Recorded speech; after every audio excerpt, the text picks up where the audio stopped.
아마 제 나이를 듣고 놀라시는 분들도 계실 거예요. 맞아요. 제 나이 72에 처음으로 주식 투자를 시작했습니다. 지금부터 제가 들려드릴 이야기는 노령의 아버지가 뒤늦게 주식에 빠져 걱정하는 자녀들과 갈등을 겪는 단순한 이야기가 아닙니다. 그보다는 은퇴 후 새로운 도전을 시작한 한 노인의 인생 후반전에 관한 이야기라고 할 수 있겠네요. 제 이름은 김정훈입니다. 5년 전 67세의 중학교 교장으로 정년 퇴직했어요. 35년간 수학교사로 근무하다가 마지막 5년은 교장으로 일했죠. 일이 없어지니 처음엔 좋았습니다. 출근 준비하느라 새벽에 일어날 필요도 없고 회의나 민원 처리에 시달릴 일도 없으니까요. 평생 꿈꿔왔던 여유로운 삶이 시작되는 줄 알았습니다. 하지만 한 달이 지나고 두 달이 지나고 6개월이 지나자 심심함이 저를 갉아먹기 시작했어요. 아내 명숙 씨는 여전히 동네 도서관에서 주 3일 자원봉사를 나가고 저는 집에 혼자 남겨져 텔레비전만 보는 일상이 반복됐죠.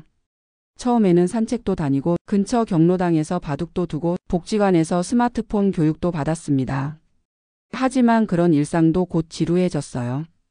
그러던 어느 날 우연히 텔레비전에서 주식 투자 관련 프로그램을 보게 됐습니다. 젊은 진행자가 차트를 보며 설명하는 모습이 신기했어요. 이 종목은 최근 골든 크로스가 발생했고 모멘텀이 강해지는 추세입니다. 생소한 용어들이었지만 왠지 흥미롭게 느껴졌어요. 제가 평생 수학을 가르쳤으니 숫자와 그래프를 분석하는 일에는 거부감이 없었거든요. 다음 날 같은 시간에 또 그 프로그램을 봤습니다. 이번에는 메모지에 용어들을 적어가며 봤어요. PBR, 계절성, 모멘텀, 이평선. 그렇게 일주일을 보내고 나서 저는 유튜브에서 주식 관련 영상을 찾아보기 시작했습니다. 놀랍게도 수많은 채널에서 주식 투자에 대한 정보를 제공하고 있었어요. 초보자를 위한 영상부터 전문가의 분석까지 다양했죠. 처음엔 그저 호기심에 영상을 보는 정도였습니다. 하지만 점점 더 깊이 빠져들었고 한 달 후에는 가상투자 앱을 받아 모의투자도 시작했어요. 모의투자로 50만 원을 2주일 만에 63만 원으로 불려봤을 때 그 짜릿함이란 제 인생에서 새로운 도전을 발견한 순간이었습니다. 여보, 나 주식 좀 해볼까 해요. 아내에게 이렇게 말했을 때 그녀의 반응은 의외로 담담했어요.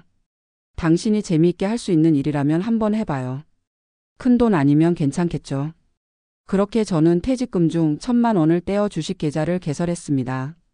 처음으로 산 주식은 제가 평생 아껴 쓰던 맥북의 애플이었어요. 그리고 두 번째는 저희 집 텔레비전 브랜드인 삼성전자였습니다. 제 첫 투자 원칙은 단순했어요. 내가 아는 제품, 내가 쓰는 제품의 회사에 투자한다. 한 달간의 모의 투자와 책 한 권을 읽은 지식을 바탕으로 자신만만하게 시작한 투자였죠. 기대와 달리 애플 주식은 매수 직후 조금씩 하락했고 삼성전자는 보합세를 유지했습니다. 50만 원씩 투자한 주식이 일주일 만에 각각 48만 원, 49만 원이 되어 있었어요. 모의 투자와 실전은 확실히 달랐습니다. 마이너스를 보는 기분이 영 좋지 않았어요. 하지만 이대로 손해를 보고 정리할 수는 없다는 생각이 들었습니다. 그래서 더 공부하기 시작했어요. 유튜브 영상은 물론 인터넷 커뮤니티에 가입해 정보를 찾아보고 전자책도 몇 권 구매해 읽었습니다. 한 주, 두 주가 지나면서 주식이 살짝 반등하자 자신감이 붙었어요. 그리고 인터넷에서 본 급등 예상 종목이라는 중소형 주식 2개를 추가로 매수했습니다. 이번에는 각각 100만 원씩 투자했어요. 이렇게 첫 달에 300만 원을 투자한 셈이었죠. 그런데 예상과 달리 이 중소형 주식들이 급등은커녕 급락하기 시작했습니다. 100만 원이 70만 원으로 그리고 또 한 주가 지나자 50만 원이 되었어요. 불안해지기 시작했습니다.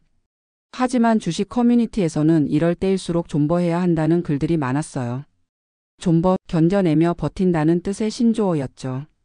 그렇게 한 달이 더 지나자 총 투자금 300만 원이 200만 원 정도로 줄어 있었습니다. 걱정이 되었지만 이미 손실이 난 상태에서 팔 수는 없다는 생각이 들었어요. 오히려 이럴 때 더 사두면 나중에 올랐을 때 평균 단가가 낮아진다는 인터넷의 조언이 떠올랐습니다.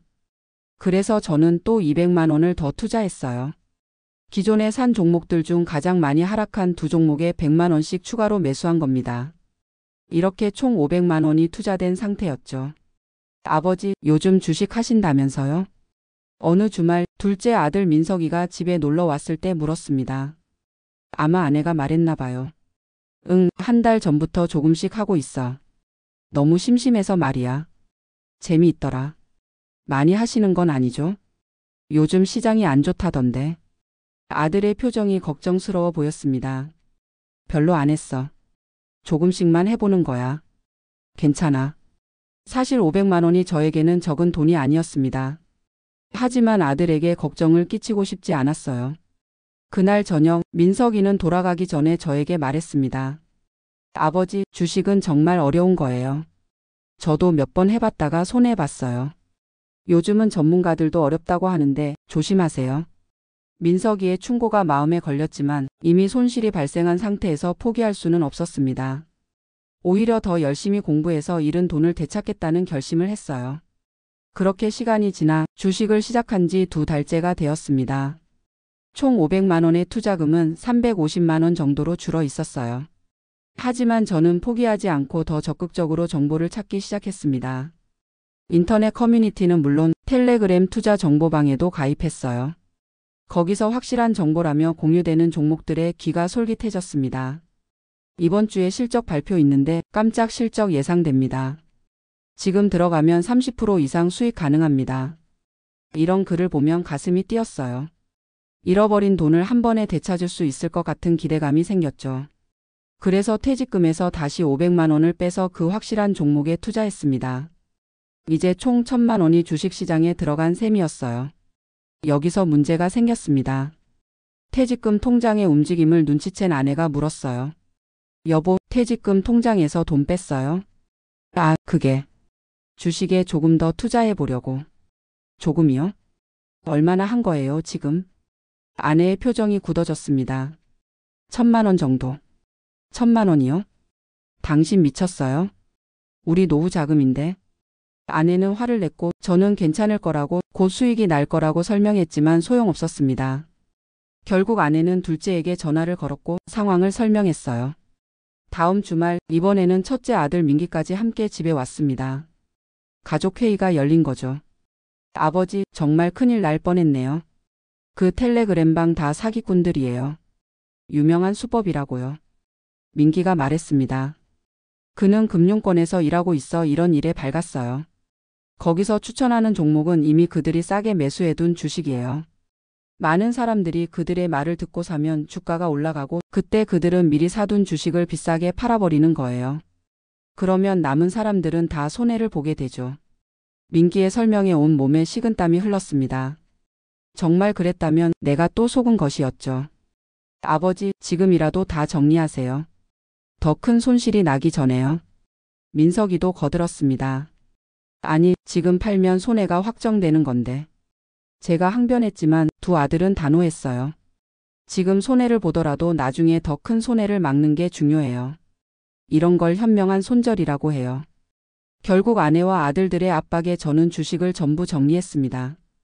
1000만 원 투자금이 700만 원으로 줄어 있었어요. 300만 원의 손실이 확정된 순간이었습니다. 그날 밤 저는 침대에 누워 천장을 바라보며 생각했어요. 이렇게 끝내야 하나? 정말 내가 바보같이 사기를 당한 건가? 아니면 조금만 더 기다렸으면 회복될 수 있었던 건 아닐까? 다음 날 아침 아내는 저에게 따뜻한 차를 내오며 말했습니다. 당신이 심심하다는 건 알아요. 하지만 주식은 정말 위험해요. 우리 나이에 큰 돈을 잃으면 다시 벌 수 없잖아요. 아내의 말이 맞았습니다. 하지만 여전히 마음 한구석에는 아쉬움이 남아 있었어요. 잃어버린 돈도 아쉽지만 새롭게 찾은 취미를 빼앗긴 것 같은 서운함도 있었죠. 이후 몇 주 동안 저는 다시 무료한 일상으로 돌아갔습니다. 텔레비전 보기, 산책하기, 가끔 경로당 가기. 하지만 여전히 주식 생각이 나서 몰래 주식 앱을 열어 시세를 확인하곤 했어요. 제가 팔았던 주식들은 여전히 하락 중이었습니다. 그나마 위안이 되는 부분이었죠. 그러던 어느 날 우연히 집 근처 도서관에서 노년층을 위한 금융교육 포스터를 보게 되었습니다. 구청에서 주최하는 무료 강좌였어요. 호기심에 신청했고 다음 주부터 매주 수요일마다 강의를 듣기 시작했습니다. 첫 강의는 노후 자금 관리의 기본이었습니다. 강사는 50대 중반의 여성 금융 전문가였어요. 주식은 좋은 투자 수단이 될 수 있지만 고위험 상품입니다. 특히 은퇴자에게는 적합하지 않을 수 있어요. 안정적인 수입이 필요한 시기에 변동성이 큰 투자는 위험하니까요. 그녀의 말이 가슴에 와닿았습니다. 그렇다면 은퇴자에게 적합한 투자는 무엇일까요? 첫째, 안정성입니다. 원금이 보장되는 상품을 기본으로 해야 합니다. 둘째, 유동성입니다. 필요할 때 빨리 현금화할 수 있어야 하죠. 셋째, 수익성입니다. 하지만 이것은 앞에 두 조건보다 후순위에 두어야 합니다. 강사는 은퇴자 포트폴리오의 예시를 보여주었습니다. 예금 40%, 국민연금 20%, 안전한 채권형 펀드 20%, 그리고 나머지는 부동산이나 주식 같은 위험 자산에 분산 투자하는 구조였어요. 주식에 투자하더라도 총 자산의 20%를 넘지 않는 것이 좋습니다. 그리고 개별 주식보다는 인덱스 펀드나 ETF 같은 분산 투자 상품이 안전해요. 강의가 끝난 후 저는 강사에게 다가가 제 경험을 간략히 말씀드렸습니다. 실수하셨지만 좋은 경험이 되셨을 거예요. 많은 사람들이 비슷한 실수를 합니다. 지금이라도 올바른 방법을 배우고 계시니 다행이에요. 강사의 따뜻한 말에 용기를 얻었습니다. 두 번째 강의는 금융사기 예방이었습니다. 이 강의에서 제가 당했던 것과 똑같은 수법의 사기가 소개되었어요. 이른바 주식 리딩방 사기였죠. 이런 수법은 특히 노년층을 노립니다. 빠른 수익을 약속하며 현혹하죠. 하지만 주식시장에 확실한 정보는 없습니다. 있다면 그건 내부자 정보일 가능성이 높고 그런 정보를 이용한 거래는 불법입니다. 세 번째 강의는 노후 재테크의 실제였습니다. 이 강의에서는 실제로 은퇴자들이 할 수 있는 안전한 투자 방법들이 소개되었어요. 예금만으로는 인플레이션을 이길 수 없습니다. 하지만 그렇다고 모두 위험한 투자에 뛰어들면 안 되죠. 안전하면서도 적절한 수익을 낼 수 있는 방법을 찾아야 합니다. 강사는 국채, 지방채, 우량회사채, 그리고 배당주나 고배당 ETF 같은 상품을 소개했습니다. 특히 배당주는 주가가 떨어지더라도 꾸준히 배당금을 받을 수 있어 은퇴자에게 좋은 선택이 될 수 있습니다.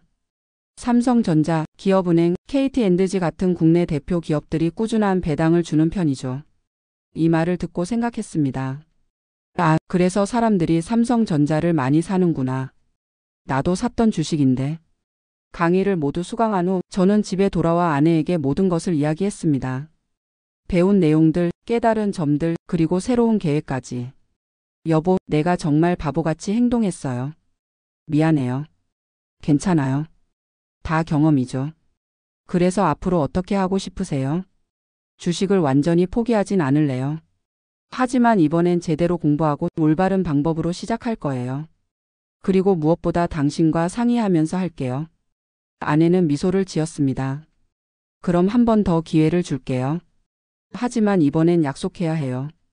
첫째, 투자 금액은 우리 자산의 20%를 넘지 않는다. 둘째, 모든 투자는 나와 상의한다. 셋째, 수상한 정보에 현혹되지 않는다. 약속할게요. 그리고 한 가지 더, 아이들에게도 제대로 설명할게요. 그래서 다음 주말 우리는 아이들을 집으로 초대했습니다. 저는 지난 몇 주간 배운 내용과 새로운 계획을 설명했어요. 아버지, 정말 달라지셨네요. 이렇게 체계적으로 접근하시니 안심이 됩니다. 민기가 말했습니다. 저도 아버지가 심심하셨다는 건 이해해요. 취미생활로 주식을 하시는 것도 나쁘지 않을 것 같아요. 단, 돈을 너무 많이 넣지 않으신다면요. 민석이도 동의했습니다. 그렇게 가족의 지지를 받으며 저는 두 번째 주식 투자를 시작했습니다. 이번에는 300만 원으로 시작했어요. 우리 가족 자산의 약 10% 정도였죠. 하지만 이전과는 접근 방식이 완전히 달랐습니다. 첫째, 개별 종목에 몰빵하지 않고 분산 투자했어요. KODX200 같은 ETF의 50%, 안정적인 배당주의 30%, 그리고 나머지는 성장 가능성이 있는 중견기업 주식에 투자했죠. 둘째, 투자 일지를 쓰기 시작했습니다. 매일 주식시장을 확인하고 내 포트폴리오의 성과와 생각을 기록했어요. 이렇게 하니 감정적인 결정을 줄일 수 있었습니다. 셋째, 매달 아내와 함께 투자 성과를 검토했어요. 함께 상의하니 더 신중해질 수 있었죠. 넷째, 구청 강좌를 수료한 후에도 계속해서 공부했습니다. 도서관에서 책을 빌려 읽고 신뢰할 수 있는 금융 교육 사이트의 글을 꾸준히 봤어요. 특히 투자의 본질이라는 책에서 읽은 구절이 마음에 와닿았습니다. 투자는 마라톤이지 단거리 경주가 아니다. 장기적인 안목으로 접근해야 한다. 이제 저는 주식을 단기간에 돈을 벌기 위한 수단이 아니라 자산을 장기적으로 불려나가는 방법으로 바라보기 시작했어요. 시간이 지나면서 놀라운 변화가 일어났습니다. 제 포트폴리오는 천천히 하지만 꾸준히 성장하기 시작했어요. 등락은 있었지만 전체적으로는 상승하는 추세였죠. 6개월이 지난 시점에 300만 원이었던 투자금은 320만 원이 되었습니다. 큰 수익은 아니었지만 정기 예금보다는 높은 수익률이었어요. 무엇보다 잃지 않고 늘어난다는 것이 중요했습니다. 그리고 제게는 또 다른 변화가 생겼어요.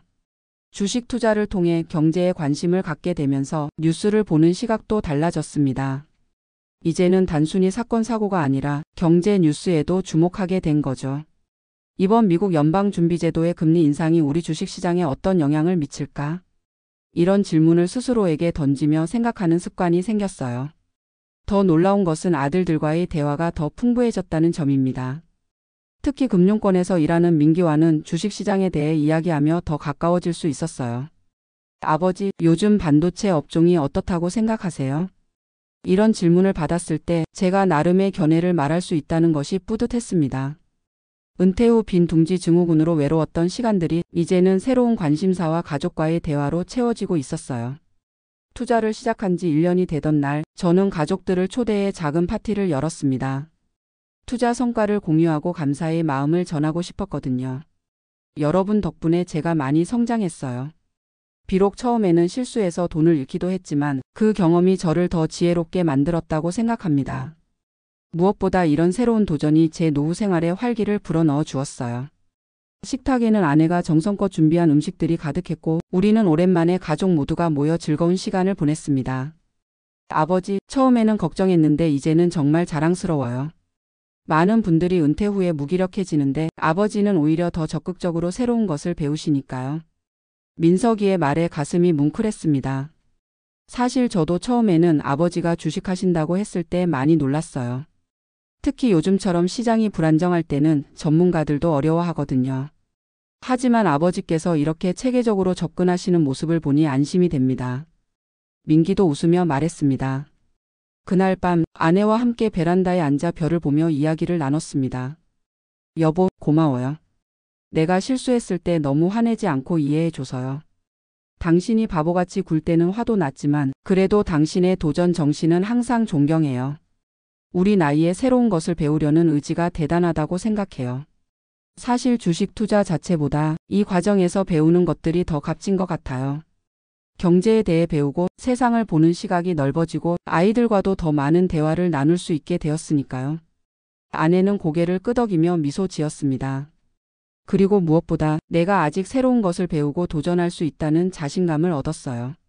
나이는 숫자에 불과하다는 말이 이런 뜻인가 봐요. 그 후로도 저는 주식 투자를 계속했고 점점 더 안정적인 투자자가 되어갔습니다. 물론 항상 수익을 내는 것은 아니었어요. 시장이 하락할 때는 저도 손실을 봤죠. 하지만 이제는 그런 상황에서도 감정적으로 대응하지 않고 냉정하게 판단할 수 있게 되었습니다. 주식은 단기적으로는 변동성이 크지만 장기적으로는 성장한다는 원칙을 믿고 있었으니까요. 투자를 시작한 지 2년이 되던 해 제 300만 원의 투자금은 380만 원이 되어 있었습니다. 연복리로 계산하면 약 12%의 수익률이었어요. 물론 그 과정에서 등락은 있었지만 장기적으로는 성장하는 모습을 보여주었죠.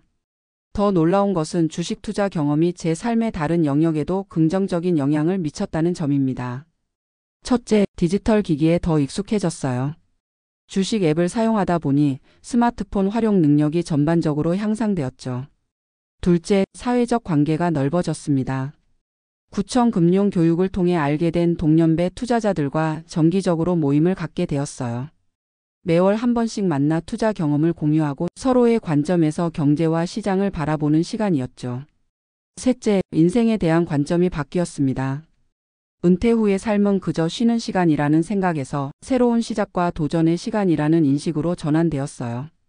이 모든 변화는 주식 투자라는 실패와 도전의 과정에서 비롯된 것이었습니다.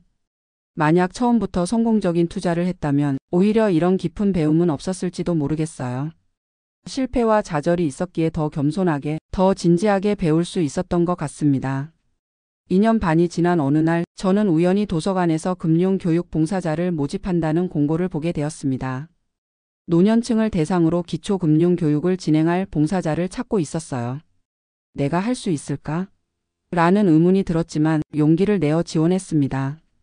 비록 전문가는 아니지만 제 경험이 비슷한 연령대의 사람들에게 도움이 될 수 있을 것 같았거든요. 놀랍게도 도서관 측에서는 제 지원을 환영했습니다.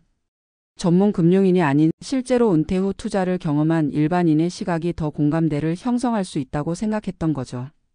그렇게 저는 월 2회 노년의 현명한 자산 관리라는 소규모 강좌를 시작하게 되었습니다.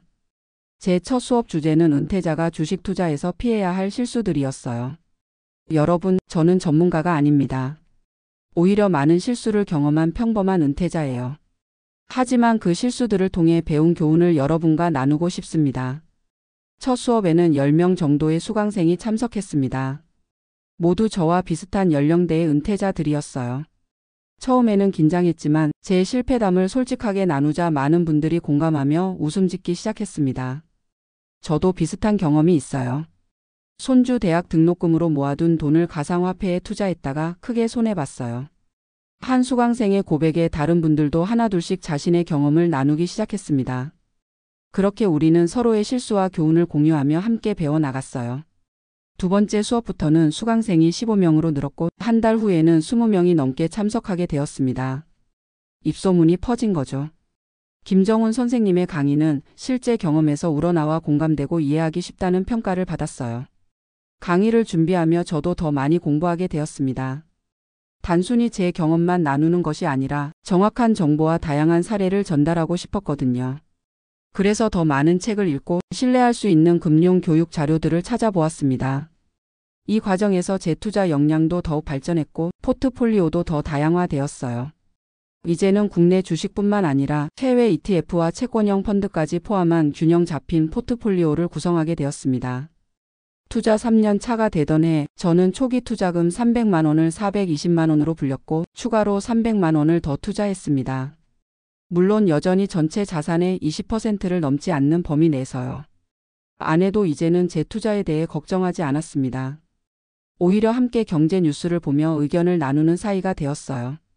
여보, 이번에 미국 실리콘밸리 은행이 파산했다던데 우리 투자에는 영향 없을까요? 아내가 이런 질문을 할 때면 가슴이 뿌듯했습니다. 함께 성장하고 있다는 느낌이 들었거든요. 우리 부부는 이제 저녁 식사 후 함께 경제신문을 읽는 것이 일상이 되었습니다. 아내도 간단한 주식 용어들을 이해하게 되었고 우리의 대화는 더욱 풍부해졌어요. 오늘 내가 가르치는 수강생 중 한 분이 재미있는 질문을 했어요. 주식 투자는 도박과 어떻게 다른가요? 라고요. 그래서 뭐라고 대답했어요?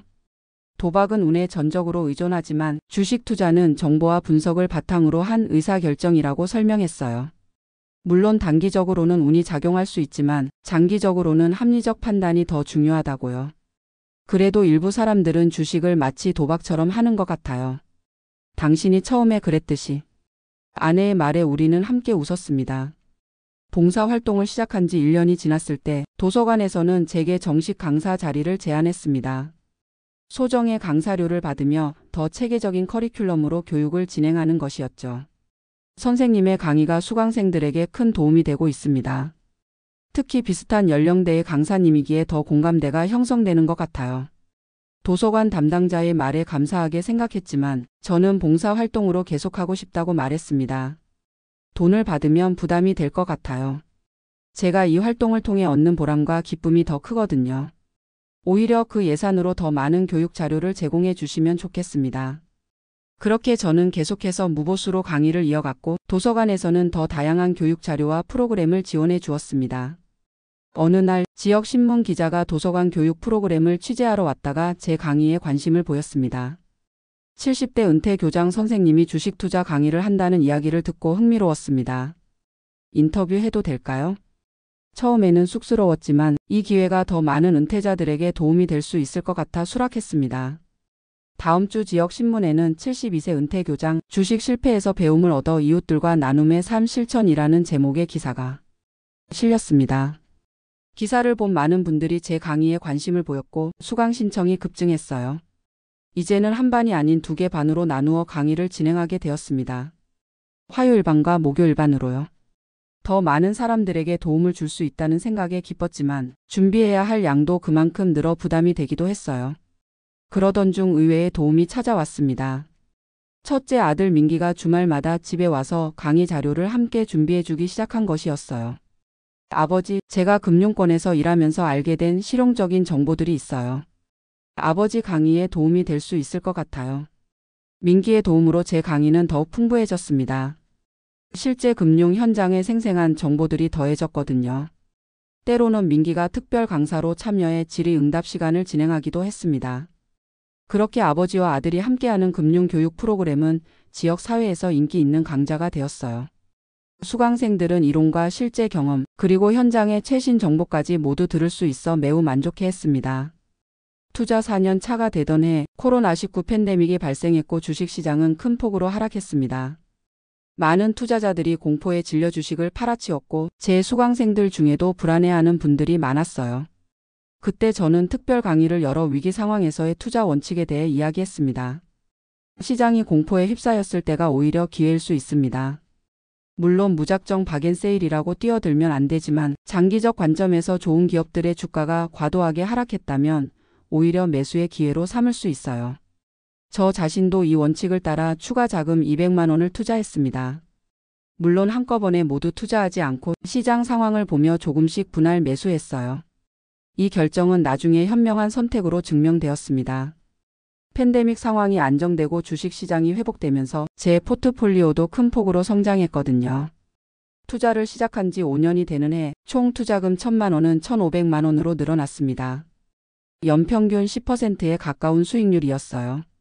물론 이 과정에서 등락은 있었지만 장기적으로는 성장하는 모습을 보여주었죠. 그러나 이 숫자보다 더 값진 것은 제가 얻은 지식과 경험, 그리고 새로운 인간관계였습니다. 이제 저는 도서관 강사로서의 정체성도 갖게 되었고 수강생들과 함께 성장하는 기쁨을 느끼고 있었어요. 또한 가족 관계도 더욱 돈독해졌습니다. 특히 첫째 아들 민기와는 함께 강의를 준비하면서 전에 없던 유대감을 형성했어요. 주식이라는 공통 관심사가 우리를 더 가깝게 만들어준 것이죠. 은퇴 10년 차가 되던 날 우리 가족은 특별한 저녁 식사 자리를 마련했습니다. 지난 10년을 돌아보고 앞으로의 10년을 계획하는 시간이었어요. 여보, 은퇴하고 나서 어떤 일들이 있었는지 돌아보면 참 감회가 새롭네요. 아내가 말했습니다. 처음에는 무기력하고 심심해했는데 이제는 오히려 더 바빠진 것 같아요. 강의 준비에 주식 공부에. 맞아요. 은퇴가 끝이 아니라 새로운 시작이었던 것 같아요. 처음엔 실수도 많이 했지만 그 과정에서 배우고 성장할 수 있었으니까요. 민기가 말했습니다. 아버지, 사실 처음에 주식 시작하셨을 때 정말 걱정 많이 했어요. 나이 드신 분들이 주식에 빠지면 돈 잃는 경우가 많거든요. 하지만 아버지는 달랐어요. 실패를 교훈으로 삼아 더 현명해지셨으니까요. 민석이도 덧붙였습니다. 저도 아버지 덕분에 주식에 대한 생각이 바뀌었어요. 단순한 투기가 아니라 경제를 이해하고 참여하는 방법이라는 걸 배웠어요. 그날 밤 침대에 누워 지난 시간을 돌아보며 생각했습니다. 만약 그때 주식을 시작하지 않았다면 지금의 나는 어떤 모습일까? 아마도 여전히 텔레비전 앞에 앉아 무기력하게 시간을 보내고 있었을지도 모릅니다.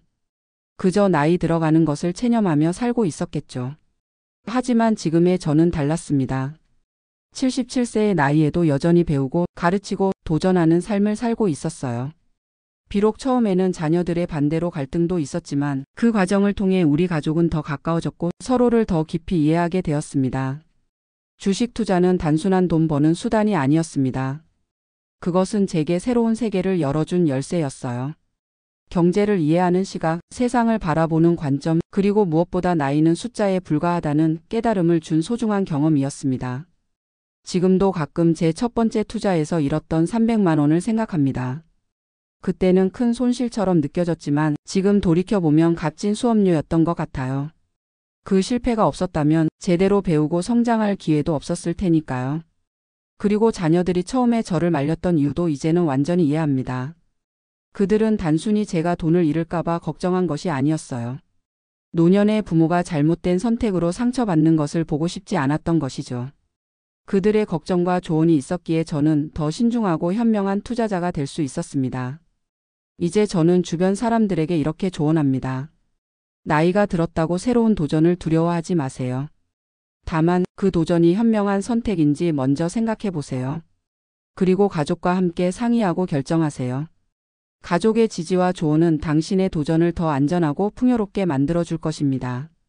제 이야기가 비슷한 상황에 처한 누군가에게 작은 용기가 되었으면 합니다. 은퇴는 끝이 아니라 새로운 시작입니다. 그리고 때로는 우리 자녀들의 걱정과 반대가 사실은 더 큰 사랑에서 비롯된 것임을 기억하세요. 주식 투자를 통해 저는 단순히 돈을 벌기보다 삶의 새로운 의미와 목적을 찾았습니다.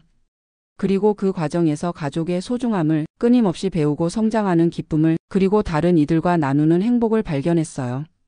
이것이 제가 72에 주식 투자를 시작했다가 자녀들에게 반대받은 이야기입니다.